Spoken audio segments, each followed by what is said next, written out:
Oke, selamat malam teman-teman. Assalamualaikum warahmatullahi wabarakatuh. Kita mulai saja ya untuk pertemuan ke-8. Ya. Oke. Nah, pada hari ini kita akan bahas tentang machine learning, pengenalannya sih, pengenalan machine learning dengan Python. Gitu ya. Oke, apa itu machine learning? Machine learning itu dibuat agar suatu komputer dapat belajar dari analisis data, ya, dari analisis datanya. Nah, machine learning itu sebenarnya dia cabang dari AI, merupakan salah satu cabang dari AI itu. Terus machine learning adalah suatu program yang menganalisis data dan belajar memprediksi nilai dari hasil analisis tersebut. Jadi dia ada suatu program yang menganalisis data. Jadi ada data kita analisis. Nah, hasil analisisnya tadi kita coba bikin suatu model. Nah, model tersebut kita coba itu untuk memprediksi nilai, suatu nilai, misalkan nilai di masa depan itu, kayak nilai ini kira-kira keluarannya berapa gitu ya. Oke, lanjut. Ada dataset. Apa itu dataset? Dataset itu kumpulan data ya. Nah, kumpulan data itu biasanya ada yang kumpulan datanya sederhana hingga yang kompleks. Nah, biasanya kalau sederhana cuman datanya bentuknya array satu dimensi gitu. Ini contoh adalah data dengan satu dimensi ya, ada 99 sampai 86 gitu ya. Nah, ini juga ada data yang bentuknya seperti table. Nah, bentuk table kayak gini biasanya ditemukan untuk kayak data database gitu. Jadi ada database relasional, ada database yang non relasional biasanya. Tapi kalau bentuknya tabel seperti ini biasanya berhubungan dengan database yang relasional. Oke. Nah, dengan melihat array, kita dapat menebak bahwa nilai rata-ratanya mungkin sekitar 80 atau 90. Ya, ini array ini. Dan nilai maksimumnya itu kita bisa lihat 111. Nilai minimumnya berapa ini? 77 ya. Nah, selain melihat ringkasan datanya tersebut, kita sebenarnya juga bisa memanfaatkan dari data-data tersebut untuk memprediksi suatu nilai. Biasanya ya, data yang digunakan untuk memprediksi eh, itu lebih dari satu data. Jadi ini contohnya kan ada table, misalkan ada kolom autopass sama speednya gitu ya. Misalkan kita mau memprediksi kolom ini yang autopassnya dari data speednya. Nah, ini kita prediksinya tuh kita bikin model dari kolom speed sama kolom autopassnya, bisa pakai regresi ya. Nanti ketika modelnya sudah terbentuk, nah model itu kita pakai untuk memprediksi misalkan kecepatannya berapa, nanti autopassnya apa gitu. Oke, selanjutnya tentang tipe data. Tipe data sebagian besar dibagi menjadi tiga, yaitu numerik, kategorikal, dan ordinal. Kalau tipe data numerik, itu adalah tipe data yang berupa angka dan dapat dibagi menjadi dua kategori. Itu kategori yang datanya discrete sama continue. Kalau discrete, bilangannya itu terbatas pada bilangan bulat. Contohnya kayak banyaknya mahasiswa, banyaknya mobil, terus banyaknya orang gitu ya. Sedangkan kalau data continue itu adalah data yang direpresentasikan dengan bilangan yang nilainya tak terhingga. Maksudnya kayak pecahan gitu. Nah, kalau pecahan kan dia nilainya kayak misalkan 1, berapa. Nah, 1, itu kan bisa sampai 2 aja angkanya tak hingga gitu. Nah, contohnya itu kayak harga, bisa umur juga, terus ukuran suatu barang gitu ya. Selanjutnya yang kategori data kedua adalah data kategori, ya, data kategorik ya, tipe data kategorik. Nah, tipe data kategorik ini adalah data berupa nilai yang tidak dapat diukur. Contohnya kayak nilai, terus warna, terus kayak jawaban yes or no gitu, kayak yang tadi. Terus Selanjutnya yang data ordinal. Ini tipe data yang ketiga. Nah, kalau tipe data ordinal dia mirip seperti data kategorik, hanya saja tipe datanya itu dapat diukur. Contohnya kayak tipe data indeks indeks nilai gitu. Kan ada yang A, B, C, D. Nah, kalau misalkan ada satu lagi E gitu. Kalau E misalkan tidak lulus, D ya biasanya dia tengah-tengah. Terus kalau C kan cukup gitu ya. B itu baik dan A sangat baik gitu ya. Oke, gitu ya. Sekarang kita lanjut ke bahas tentang statistiknya, yaitu ada mean, median, dan modus. Kalau mean itu nilai rata-rata, median itu nilai tengah, dan modus adalah nilai yang paling sering muncul. Ini contoh data yang sebelumnya, yaitu data tentang kecepatan ya, sebuah array satu dimensi dari 13 mobil. Nah, kalau kita hitung rata-ratanya, itu jumlah seluruh datanya dibagi, jumlah datanya ada berapa. Di sini kan ya, dijumlahkan semua, terus dibagi 13, karena ada 13 mobil. Kalau pakai Python, kita bisa menggunakan NumPy. Kita import dulu NumPy-nya, terus kita bikin array tadi, array speed-nya kita masukkan ke dalam variable speed. Nah, terus kita pakai fungsi min dari NumPy. Jadi numpy.min, terus kita masukkan speed ini sebagai argumennya. Terus kita simpan ke dalam variabel x. Ini kan fungsi ini kan dia mengembalikan nilai rata-ratanya. Nah, kita tangkap ke variabel x. Selanjutnya kita print x-nya. Nah, ini hasilnya. Rata-ratanya 89,77. Selanjutnya, nah, median. Nah, median adalah nilai tengahnya. Nah, nilai tengah ini diperoleh dari kita urutkan dulu datanya dari terkecil sampai terbesar, terus tengah-tengahnya berapa gitu ya. Nah, kalau pakai NumPy itu sama, cuman dia pakainya fungsi median. Kalau min itu kan dia pakainya fungsi min gitu ya. Nah, kalau di median ya pakai yang median ini. Terus argumennya kita isi parameternya kita isi dengan speed ya. Nih. Oke, hasilnya 87. Ini nilai medianya 87. Oke, selanjutnya ada modus. Kalau modus kan dia nilai yang paling sering muncul. Kalau modus ini kita pakai library-nya library Skippy dan modulnya tuh modul stat ya. Nih. Nah, cara pakainya gimana? Tinggal start.mode. Pakai fungsi mode dari modul stat ini. Nah, nanti speed ini kita masukkan sebagai argumennya di sini. Jadi kita import dulu statnya dari Skipy. Ini kan from Skipy kita import statnya. Selanjutnya kita bikin array-nya. Kita masukkan ke dalam variable speed. Terus kita hitung modusnya. Kita cari modusnya dengan fungsi mod dari stat. Terus speed-nya kita jadikan sebagai argumennya. Nah, ini kan dia mengembalikan nilai modusnya. Nah, kita simpan ke dalam X. Nah, coba kita jalankan.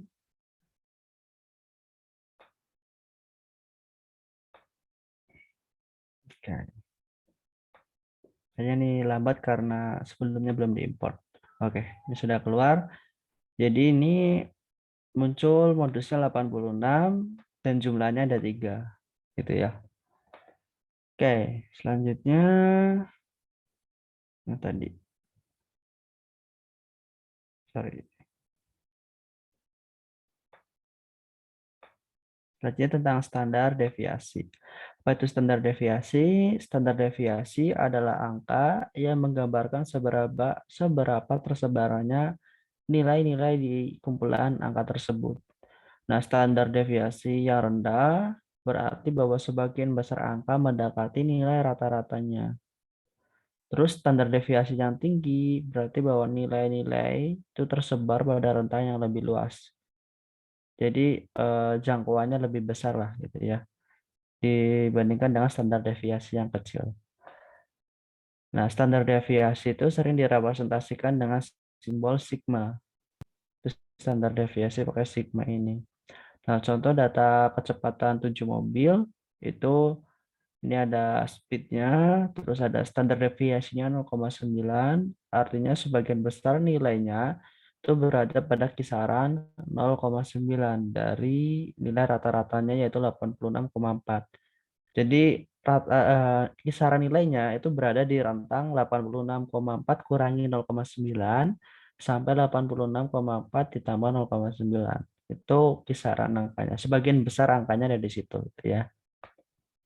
Terus selanjutnya, kalau yang ini dia speednya Liga 2 111 sampai 97. Terus standar deviasinya ternyata 37,85. Artinya apa? Artinya sebagian besar nilainya berada pada kisaran 37,85 dari nilai rata-ratanya yaitu 77,4. Nah, ini jangkauannya lebih besar. Jadi 77,4 dikurangi 37,85 sampai 77,4 ditambah 37,85. Itu rentang nilainya ada sekitar sebagian besar nilainya ada di sekitaran situ. Oke. Selanjutnya, kalau pakai Python gimana caranya? Nah, kalau pakai Python kita bisa menggunakan library NumPy, terus pakai fungsi std atau standar deviasi ini. Nah, jadi kita import dulu NumPy-nya, terus kita bikin array-nya, kita masukkan ke dalam variable speed. Setelah kita bikin array-nya, kita panggil fungsi std ini, terus kita masukkan speed sebagai argumennya. Nah, fungsi ini kan dia mengembalikan simpangan bakunya ya, tadi std-nya simpangan bakunya. Nah, kita simpan ke dalam variabel x. Setelah itu kita tampilkan ke layar. Nah, hasilnya 0,9. Selanjutnya, kalau yang ini caranya sama, cuma arraynya beda saja. Ini array yang kedua. Nah, hasilnya 37,845. Oke, selanjutnya tentang variansi. Variansi itu adalah angka lain yang menunjukkan seberapa tersebarnya nilai-nilai dalam kumpulan angkanya. Nah, faktanya jika kita mengambil akar kuadrat dari variansi ini ya, itu akan menghasilkan standar deviasi. Dan sebaliknya ketika standar deviasinya kita kuadratkan, kita akan mendapatkan variansinya. Gitu ya. Nah, standar variansi ini itu disimbolkan dengan sigma kuadrat ya. Terus ini contohnya untuk menghitung variansi yang harus kita lakukan itu pertama itu nilai rata-ratanya. Setelah kita hitung nilai rata-ratanya untuk setiap nilai ya untuk setiap nilai dari kumpulan nilainya kita hitung selisihnya dengan nilai rata-ratanya. Setelah kita hitung kita kuadratkan masing-masing angkanya ya. Setelah kita kuadratkan, kita jumlahkan, dan kita bagi dengan jumlah angkanya ada berapa. Jadi angkanya ada 7 totalnya. Jadi kita bagi 7. Nanti hasilnya itu 1432,2. Nah, ini adalah variansinya.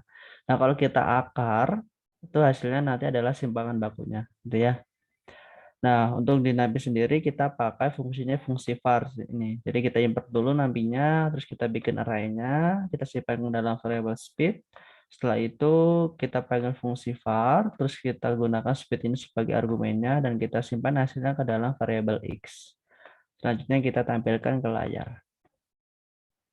Nah, hasilnya seperti ini 1432,24 itu ya. Nah, kalau kita akar hasilnya itu 37,85. Nah, ini adalah simpangan bakunya. Oke, ini buat nyari simpangan bakunya hasilnya 37,85 gitu ya. Oke, selanjutnya tentang persentil. Nah, persentil ini digunakan dalam statistik untuk memberi kita angka yang menjelaskan nilai yang lebih rendah dari presentasi nilai tertentu. Misalkan kita punya data kumpulan umur, ini datanya 5, 31 sampai 31 ini, terus ditanya persentil 75, terus dijawab, jawabannya adalah 43. Artinya apa? Artinya 75% penduduk itu berusia 43 tahun atau lebih muda. Itu makna dari persentil ya. Nah, untuk di Python sendiri kita bisa menggunakan fungsi persentil dari NumPy ya. Jadi kita import dulu NumPy-nya, Terus kita bikin array-nya dan kita simpan ke dalam variabel age. Selanjutnya kita gunakan age ini sebagai argumen di fungsi persentil. Nah, ini kan age, koma. Nah, ini ada variabel kedua, parameter kedua. Nah, parameter kedua ini apa? Parameter kedua ini adalah persentilnya. Jadi mau diambil persentil berapa sih? Nah, kita mau ambil persentil 75. Terus kita print hasilnya. Hasilnya 43 ya, sama harusnya.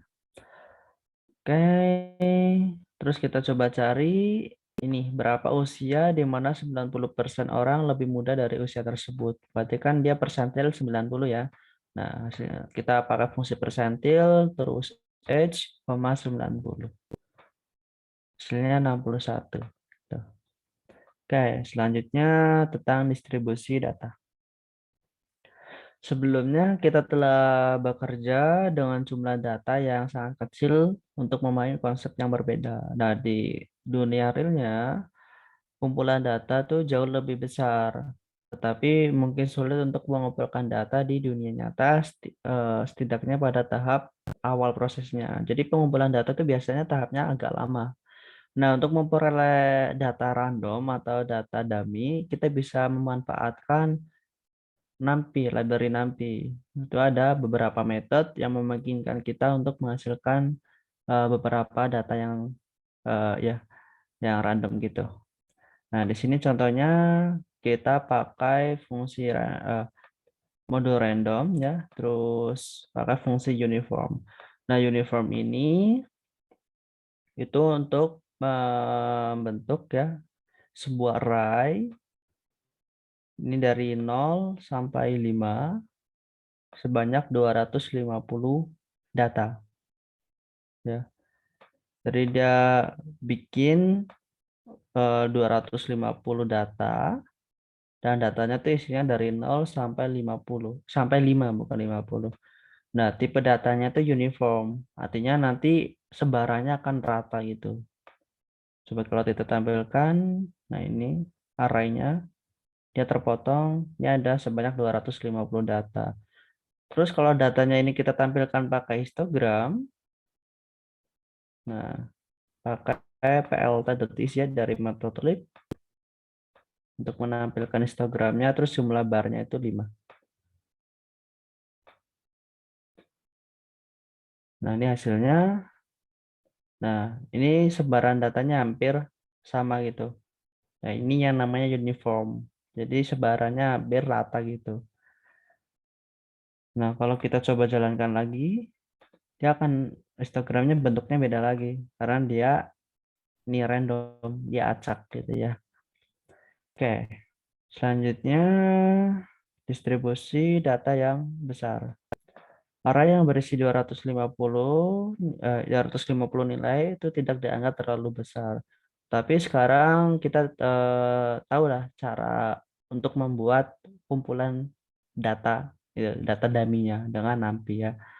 Nah, biasanya data yang kita butuhkan tuh lebih dari 250. Misalkan yang data kita butuhkan tuh sekitar 100.000. Nah, kita bisa menggunakan fungsi uniform tadi, terus kita masukkan jumlah datanya ada 100.000. Nah, kalau kita tampilkan pakai histogram dengan 100 bar atau 100 batang hasilnya seperti ini.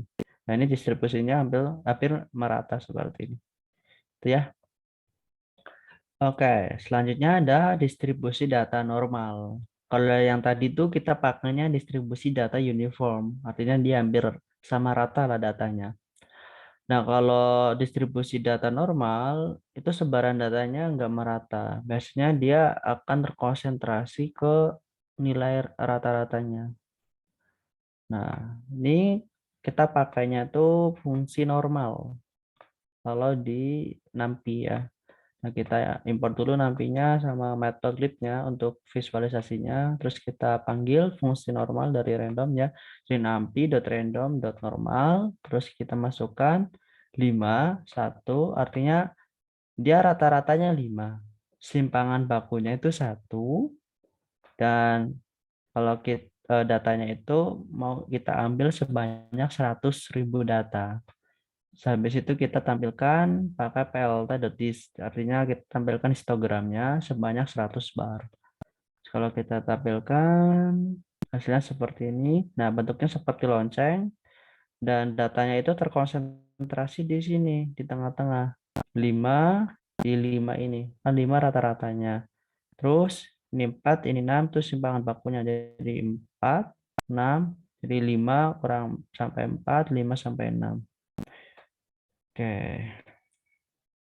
Nah, grafik distribusi normal juga dikenal sebagai kurva lonceng karena bentuknya yang khas seperti lonceng. Ini kan bentuknya seperti lonceng ya. Terus kita menggunakan array dari metode numpy.random.normal dengan nilai 100.000 untuk menggambar histogram dengan 100 batang, gitu ya. Setelah itu kita menetapkan nilai rata-ratanya 5 dan standar deviasinya 1. Artinya nilai harus terkonsentrasi di sekitar 5 dan data yang selisihnya lebih dari 1 akan jarang muncul dibandingkan yang selisihnya kurang dari 1. Di sini kalau kita lihat yang 4 sampai 6 itu datanya terkonsentrasi antara 4 sampai 6 gitu. Terus kita lanjut ke scatter plot. Nah, scatter plot itu adalah diagram di mana setiap nilai dalam kumpulan data diwakili oleh sebuah titik. Modul Matplotlib memiliki metode untuk menggambar scatter plot Nah, metode ini itu memerlukan dua array dengan panjang yang sama, satu nilai untuk sumbu X dan satu nilainya lagi untuk sumbu Y-nya. Oke, ini contoh arraynya ada X, ada Y. Array X mewakili usia setiap mobil dan array Y mewakili kecepatan setiap mobil. Terus untuk membentuk scatter plot kita bisa menggunakan metode scatter dari PLT atau dari Matplotlib ini ya. Nah, kita bikin array-nya pertama, terus kita masukkan ke dalam variabel X, terus kita bikin lagi array-nya dan masukkan ke dalam variabel Y, dan habis itu kita panggil fungsinya, fungsi scatter, terus kita masukkan variabel X dan variabel Y sebagai argumennya dipisahkan dengan koma, dan kita tampilkan ke layar pakai fungsi show gitu ya. Nah, ini hasilnya. Ini adalah scatter plot ya. Oke, selanjutnya distribusi data acak. Dalam machine learning, kumpulan data dapat berisi ribuan atau bahkan jutaan nilai. Kita mungkin tidak memiliki data dunia nyata saat menguji suatu algoritma, dan kita mungkin harus menggunakan nilai yang dibuat secara acak. Seperti yang telah kita pelajari di bab sebelumnya, modul NumPy dapat membantu kita dalam membuat data dummy-nya gitu ya. Nah, ini contohnya mari kita buat dua array, yang keduanya diisi dengan 1000 angka acak dari distribusi data normal. Array pertama akan memiliki rata-ratanya 5 dan standar deviasinya 1, sedangkan array kedua memiliki rata-rata 10 dan standar deviasinya 2. Nah, di sini kita import dulu NumPy, terus matplotlibnya, dan kita random. Nah, ini distribusinya distribusi normal, rata-ratanya 5, standar deviasinya 1, digenerate 1000 data. Ini juga sama. Dan kita masukkan ke dalam variabel X dan Y. Habis itu kita plot pakai fungsi scatter dengan argumennya X dan Y ya. Dan kita tampilkan pakai fungsi sum. Hasilnya seperti ini. Nah, kalau kita lihat, kalau yang sumbu X itu datanya terkonsentrasi antara 4 sampai 6 ini. 4 sampai 6. Kalau yang sumbu Y-nya kan dia rata-rata 10. Nah, 10 ini. Terus standar deviasinya 2. Nah, makanya dia akan terkonsentrasi di sekitar 8 sampai 12 ini. Gitu ya. Oke, selanjutnya tentang regresi linear. Nah, regresi itu apa? Istilah regresi itu digunakan ketika kita mencoba mencari hubungan antar beberapa variabel. Dalam machine learning dan dalam pemodelan statistik, hubungan itu digunakan untuk memprediksi hasil dari peristiwa di masa yang akan datang gitu. Kayak nilai ini hasilnya berapa. Jadi kita prediksi suatu nilai. Regresi linear itu menggunakan hubungan antara titik data untuk menggambarkan garis lurus melalui semua titik tersebut. Garis ini dapat digunakan untuk memprediksi nilai di masa depannya. Nah, ini contohnya, contoh regresinya. Ini ada titik. Nah, ini adalah modelnya, model regresinya yang garis ini. Nah, nanti kalau kita prediksi, misalkan angka 16 ya, itu hasilnya tuh sesuai garisnya. Nanti di sini hasilnya. Jadi kalau kita masukkan 16, hasilnya di sini, gitu ya. Di sumbu Y ini angkanya berapa, gitu ya. Oke, lanjut. Ini cara pakai Python-nya untuk menggambar regresi. Nah, Python memiliki metode untuk menemukan hubungan antara titik data dan menggambar garis regresi linear.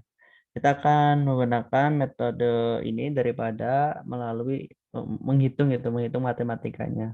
Sebenarnya ada rumusnya, tapi dia agak rumit. Nah, kalau pakai Python sudah disediakan fungsi-fungsinya.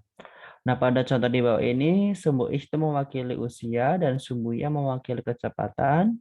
Terus terdapat data yang berisi usia dan kecepatan 13 mobil saat mereka melewati gerbang tol. Nah, ini sumbu X-nya, ini sumbu Y, data Y-nya gitu ya. Terus kita uploading pakai scatter. Kita lihat. Nah, ini datanya seperti ini. Selanjutnya kita akan plotting, bikin regresinya.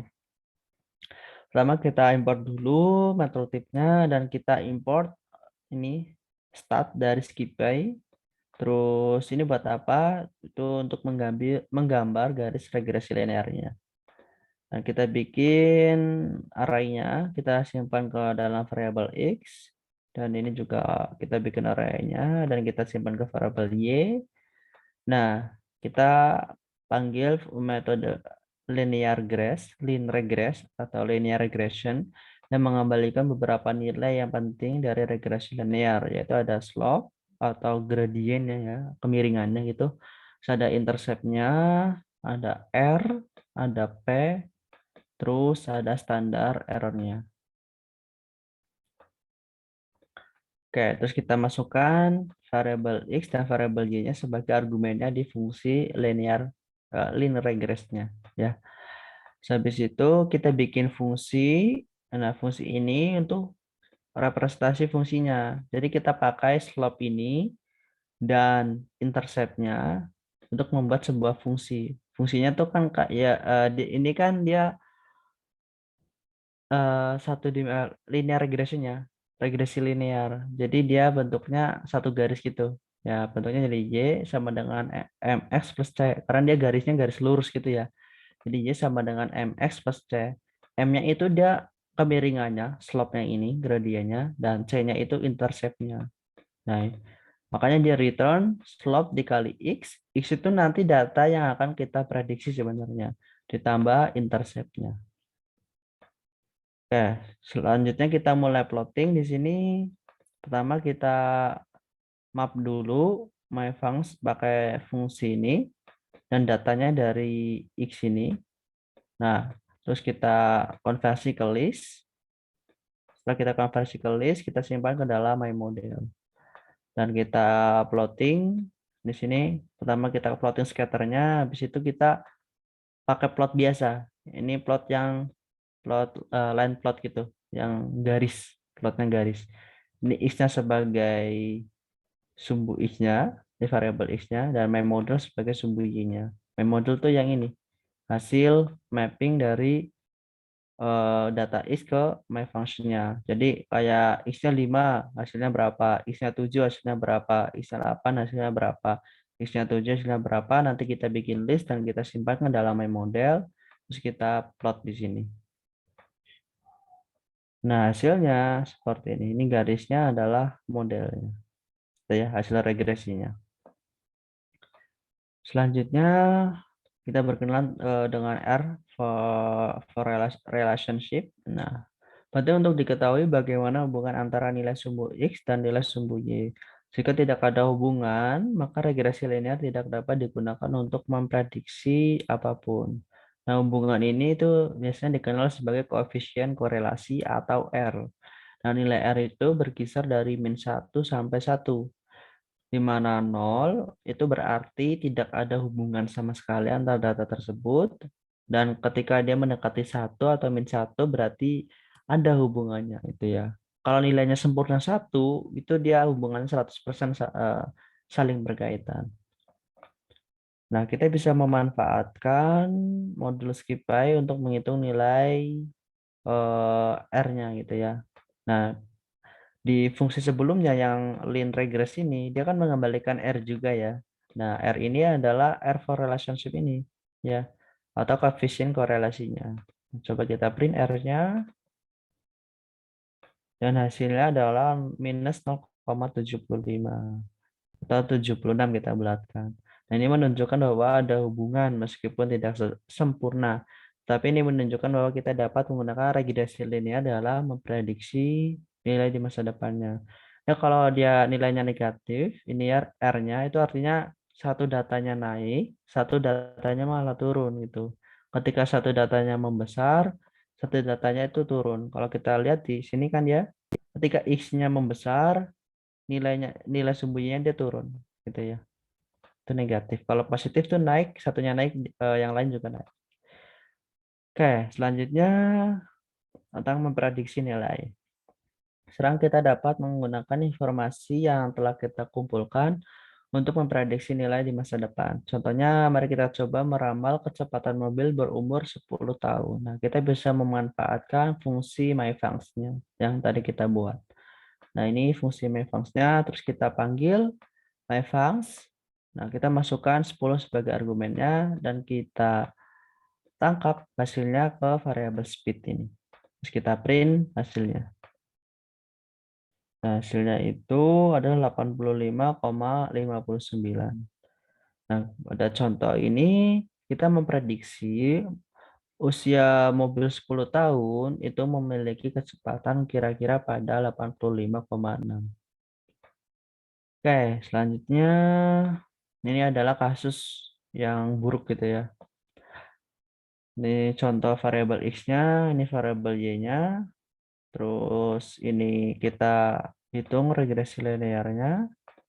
Dan kita bikin fungsinya sama seperti sebelumnya, terus kita map. Nah, itu bedanya cuma di data ininya saja ya.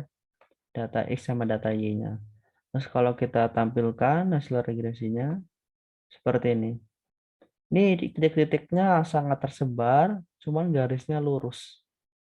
Nah, kalau kita lihat nilai R-nya, ini kita print R-nya, hasilnya 0,01. Artinya apa? Artinya hubungannya itu sangat buruk dan memberitahu bahwa kumpulan data ini tidak cocok untuk memakai regresi linear. Biasanya digunakan pendekatan lain. Ini contoh pendekatan lainnya adalah regresi polinomial. Jika titik data Anda jelas tidak cocok dengan regresi linear, yang garis lurus itu melalui semua titik data. Nah, mungkin kita bisa mencoba regresi polinomial untuk pendekatannya. Nah, regresi polinomial itu seperti regresi linear menggunakan hubungan antara variabel X dan Y untuk menemukan cara terbaik untuk menggambarkan garis melalui titik data. Ini contohnya, ini adalah fungsi polinomial ya, ini, yang garis ini. Gitu ya. Nah, caranya gimana untuk pakai Python? Ini contoh datanya sama, X sama Y-nya, terus kita coba plotting. Ini sumbu X itu mewakili jam dalam sehari dan sumbu Y mewakili kecepatannya ya. Oke, selanjutnya, nah kita mulai plot. Nah, plotnya agak beda di sini. Kita hitung regresinya. Regresinya pakai fungsi dari NumPy ini ya. Nah, terus kita bikin array-nya dulu. Ini array. Kita simpan dalam variabel X. Terus ini juga kita simpan ke dalam variabel Y. Dan ini NumPy memiliki metode yang memungkinkan kita membuat model polinomial. Pertama ada fungsi polyfit yang menerima parameter variabel X dan variabel Y-nya. Ini yang mau kita lihat tadi regresinya. Nah, ini polinomialnya mau derajat berapa? Kan ada polinomial derajat 2, 3, 4, dan seterusnya gitu ya. Nah, di sini kita pakainya derajat 3. Nah, fungsi polyfit ini dia akan mengembalikan koefisiennya ya. Koefisiennya tuh berupa list seperti ini ya. A, B, C, D. Nah, selanjutnya ini kan dia mengembalikan listnya ya, list koefisiennya. Kita bikin polinomialnya pakai fungsi poly 1D. Jadi array ini, hasil polyfitnya ini, kita masukkan sebagai argumen dari fungsi poly 1D. Nah, nanti keluarannya itu adalah modelnya, gitu ya. Setelah itu kita coba tentukan bagaimana garis akan ditampilkan. Kita mulai dari posisi 1 dan berakhir di posisi 2.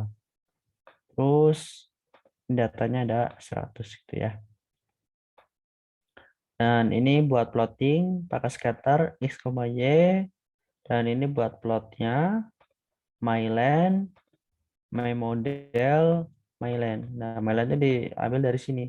Nah, ini kan dia mengembalikan array dari 1 sampai 22 sebanyak 100 data. Gitu ya. Nah, 100 data ini kita masukkan ke dalam my model, model kita. Ini ya. Terus kita tampilkan pakai plt.show. Hasilnya seperti ini. Nah, ini hasil regresinya, regresi polinomialnya. Nah, di regresi polinomial itu ada namanya R kuadrat. Nah, R kuadrat itu apa? R kuadrat sama seperti R, itu untuk mengukur hubungan antara dua nilai yang tadi kita hitung regresinya. Nah, nilai R kuadrat itu berkisar antara 0 sampai 1. Di mana 0 berarti tidak ada hubungan atau kaitannya, dan 1 berarti 100% berhubungan. Kalau artinya kalau mendekati 1 berarti model tersebut atau fungsi tersebut hasil regresinya itu dapat kita gunakan untuk memprediksi suatu nilai. Nah, kita dapat menggunakan modul sklearn untuk menghitung nilai ini. Yang harus kita lakukan adalah memasukkannya dengan array X dan Y. Jadi kita pertama import dulu, import ini yang kita gunakan fungsi R2 score dari sklearn.matrix. Nah, terus kita bikin array-nya. Setelah kita bikin array, kita bikin modelnya ini ya, pakai fungsi yang polyfit sama poly 1D. Terus ini derajatnya 3, derajat polinomialnya. Selanjutnya kita hitung speed. Kita prediksi speed pada jam 17. Jam 17 berarti jam 5 ya. Terus kita print speednya. Hasilnya itu bentar, 88,87 itu ya. Oke, selanjutnya mari kita baca contoh di mana regresi polinomial tidak akan menjadi metode terbaik untuk memprediksi nilai di masa depan. Ini contohnya, ini kita bikin array, terus kita simpan ke dalam variabel X, ini juga array, kita simpan ke dalam variabel Y. Terus habis itu kita bikin modelnya seperti tadi. Terus kita bikin array dari 2 sampai 95 sebanyak 100 data. Dan kita plotting pakai scatter plot data X dan Y-nya. Terus kita plotting pakai line plot ini. Dan pakai model ini. Terus line-nya ini kita masukkan ke plotnya. Dan kita coba tampilkan hasilnya seperti ini. Nah, dalam kasus ini, kalau kita lihat R2 score-nya ya, R2 score ini dari sklearn.matrix-nya, hasilnya seperti ini. Itu nilai R-nya 0,00995. 0,0995 gitu.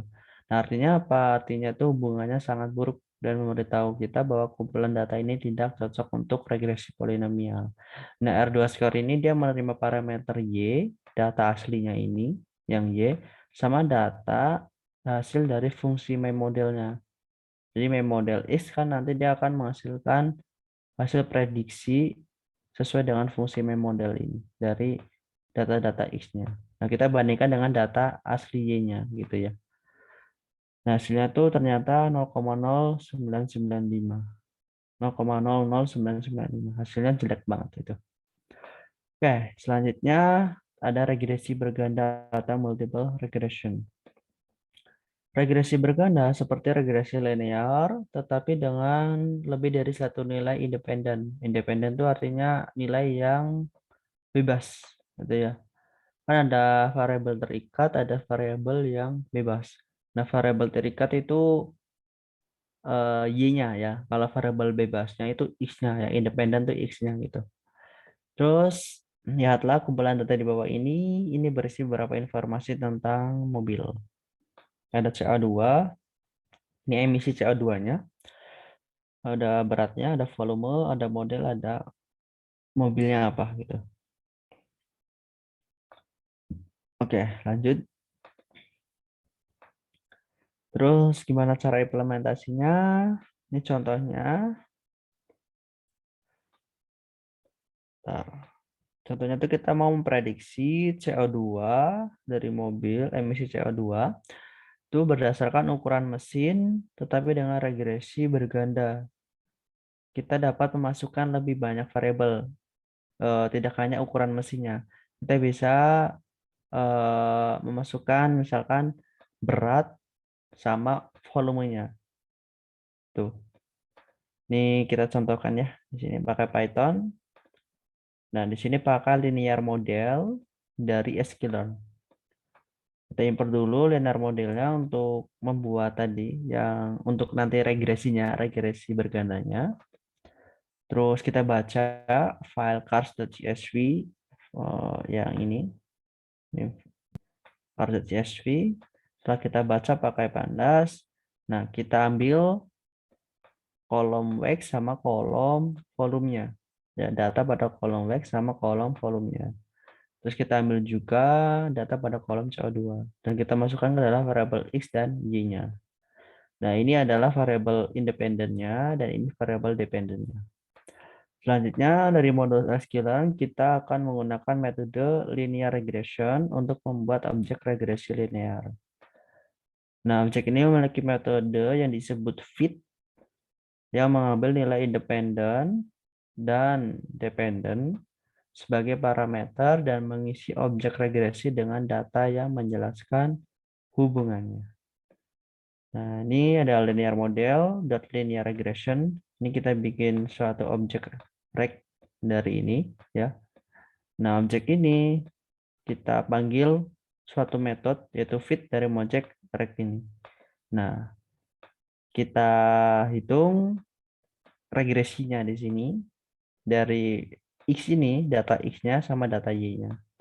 Nah, ini pakai x.value, dia akan memberikan nilai-nilai dari variabel X, terus y.value juga akan memberikan nilai-nilai dari variabel Y-nya. Habis itu, habis kita regresi, terus kita coba prediksi. Ini prediksi CO2, ini prediksinya itu 2.300 kg dan 1.300 cm kubik. Nah, ini cara masukinnya seperti ini. Jadi ada array lagi gitu ya. Ini 2.300 tuh dia kilogramnya yang beratnya, weightnya ini 1.300 itu volumenya. Sesuai dengan urutan ini ya. Dari beratnya dulu terus volumenya. Nah, selanjutnya kita print hasil prediksinya.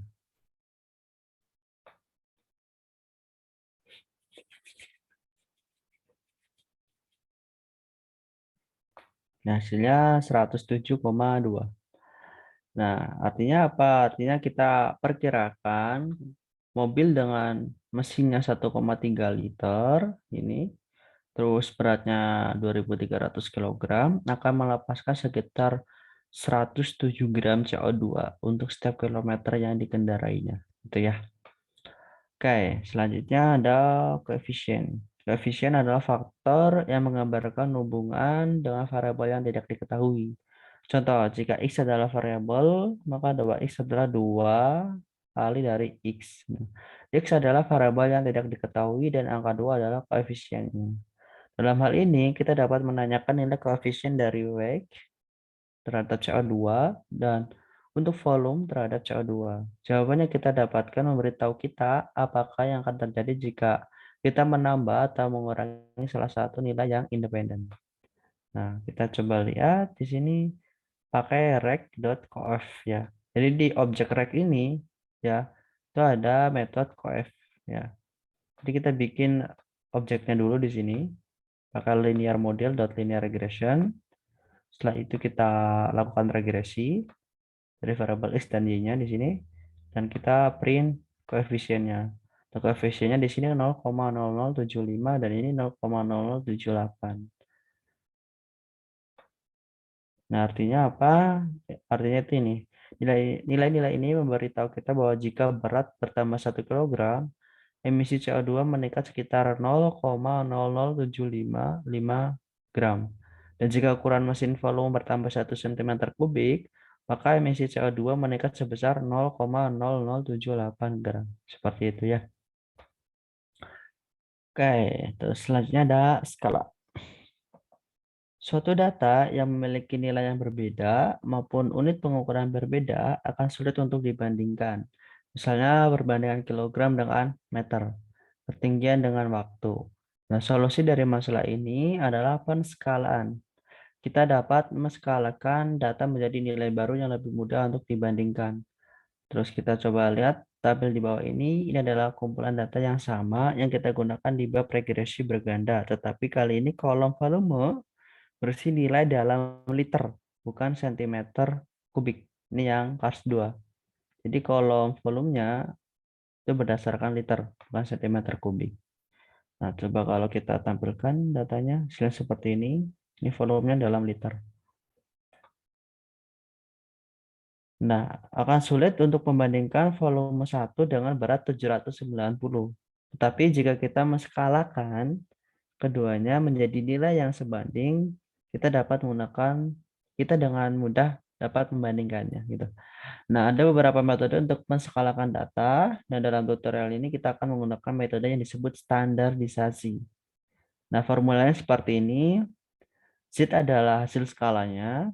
Nah, X itu nilai aslinya dikurangi mu. Mu itu nilai rata-ratanya dibagi S. S itu simpangan bakunya.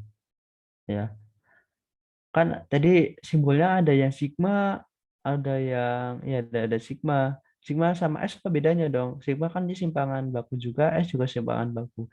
Nah, bedanya nih, kalau sigma itu biasanya dia buat buat populasi ya. Kalau S itu biasanya buat sampel ya. Jadi sampel kan dia lebih kecil dibanding populasi gitu.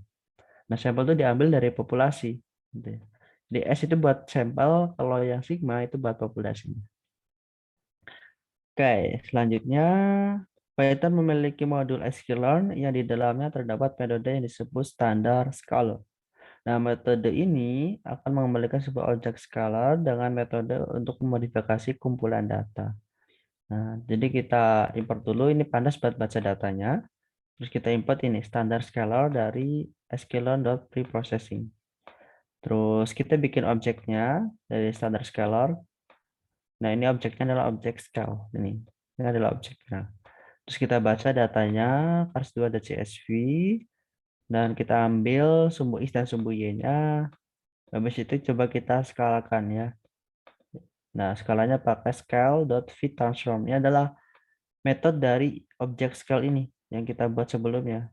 Nah, kita panggil metode fitTransform yang akan menghasilkan skalanya tadi. Setelah kita standarisasinya, kita masukkan variabel x ke sini. Setelah itu coba kita print hasilnya. Hasilnya ini. Ini adalah hasil data yang sudah distandarisasi tadi. Nah, datanya tidak terlalu jauh gitu. Kayak tadi kan dia 1 dibandingin dengan 700-an. Nah, itu kan dari kecil dibandingin dengan yang besar. Kalau ini dia imbang gitu ya. Oke, selanjutnya coba kita prediksi nilai CO2. Ini sama juga. Cuman karena dia pakainya liter ya, dan yang satunya tuh dibandingkan dengan berat yang pakainya 720 kayak kilogram itu, dia kan perbedaannya besar ya. Kita bisa skalakan dulu di sini. Setelah kita standarisasi di sini, kita bikin objek regret ini, terus kita mulai regresinya. Nah, regresinya pakai yang hasil standarisasinya tadi. Nah, hasil standarisasinya ini kita pakai di parameter pertama, dan yang parameter keduanya ini itu adalah yang CO2 ini. kita gunakan di sini Pak sebagai parameter keduanya. Oke, setelah kita lakukan regresi, kita coba prediksi nilai dari 2300. Nah, 2300 itu beratnya ya, jadi 2300 kilogram dan volumenya itu 1,3 liter ya. Dan hasilnya kita nanti print di sini. Nah, ini kita skalakan dulu di sini. Kenapa harus diskalakan? Nah, karena kan tadi modelnya juga di skala gini ya, di standarisasi. Nah, makanya pas kita prediksi, angka prediksinya ini kita standarisasi dulu. Setelah kita standarisasi, kan ini disimpan ke dalam variable scale ini. Nah, kita bisa prediksi pakai ini fungsi method predict dari objek reg tadi, dari objek ini, objek regresi ini, dan kita masukkan ini scale dari ya hasil scale ini. Nah, scale ini kan hasilnya ini nih. Ini adalah hasilnya 4,22.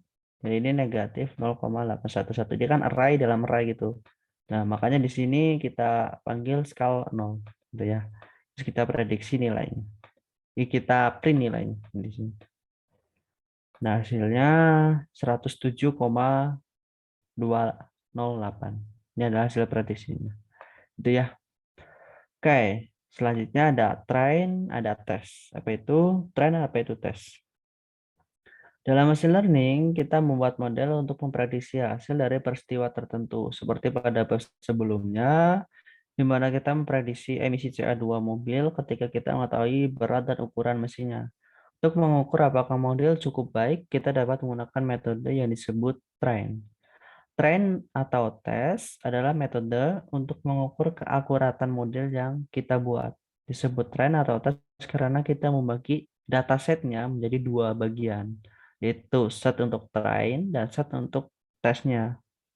Nah, biasanya itu kita baginya 80% untuk train dan 20% untuk tesnya, gitu ya. Nah, train ini itu kita gunakan untuk membuat model.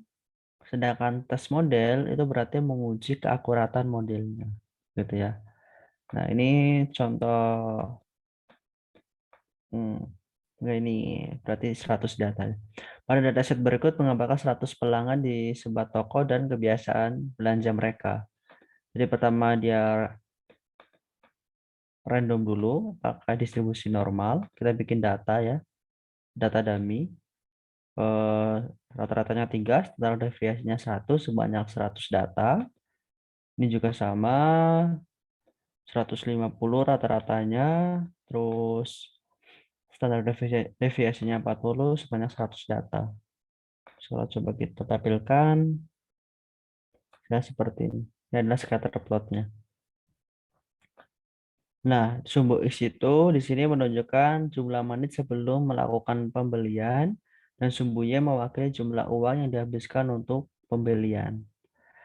Nah, selanjutnya kita coba membagi dataset menjadi train set dan test set. Caranya gimana? Pakai split ya. Di sini contohnya kita ambil yang train X itu dari 80 data pertama dan train Y itu dari 80 data pertama dari variabel Y-nya. Sedangkan tes X itu 20 data terakhir dari variabel X dan tes Y itu 20 data terakhir dari Y-nya. Gitu ya. Jadi 80% dan 20%. Selanjutnya coba kita plotting yang trainnya dulu, yang data train X-nya. Nah, ini datanya, train X dan train Y-nya. Nah, selanjutnya ini yang tes, coba kita plotting. Nah, ini data yang 20 data terakhir. Nah, selanjutnya kita menentukan jenis model yang tepat. Nah, pada data set tersebut, kita dapat memperkirakan model yang paling cocok adalah regresi polinomial. Sebenarnya penentuan model ini itu biasanya dicoba-coba dulu ya. Model mana yang cocok gitu. Terus kita import NumPy, habis itu kita import metodenya juga. Nah, ini buat apa? numpy.random.seed diisi dengan 2, itu biar nanti hasil randomnya itu sama. Jadi di random berapa kali juga nanti hasil randomnya juga sama. gitu ya. Oke, selanjutnya kita split tren X, tren Y, tes X, dan tes Y. Nah, tren X, tren Y ini adalah 80 data pertama dari variabel X dan variabel Y, dan tes X dan tes Y-nya itu yang 20 data terakhir dari variabel X dan variabel Y-nya. Nah, tren X-nya ini nanti data yang buat try-nya, tren X dan tren Y-nya, yang tes X dan tes Y-nya itu buat testing nantinya, gitu ya. Terus habis itu kita bikin model dari variabel tren X dan variabel tren Y-nya pakai numpy.poly1d terus numpy.polyfit. Kita masukkan tren X, tren Y-nya. Nah, ini dia derajatnya 4 ya, derajatnya 4 gitu. Terus habis kita bikin modelnya, kita bikin sebuah array dari 0 sampai 6 sebanyak 100. Ini nanti buat plotting lainnya sebenarnya. Nah, habis itu kita plotting yang tren X, tren Y-nya pakai scatter. Dan kita plotting juga yang line plot ini. Nah, parameternya tuh yang myline ini ya. Terus sama my model ini. My model tuh model yang kita hasilkan dari training ini. Oke, hasilnya seperti ini. Nah, ini hasil plottingnya. Ini modelnya seperti ini. Habis itu coba kita lihat R2-nya apakah bagus. Nah, R2-nya itu R2 skornya ternyata 0,798. Artinya ini menunjukkan bahwa terdapat hubungan yang baik. Selanjutnya kita lakukan pengujian model. Nah, pengujiannya pakai R2 score juga.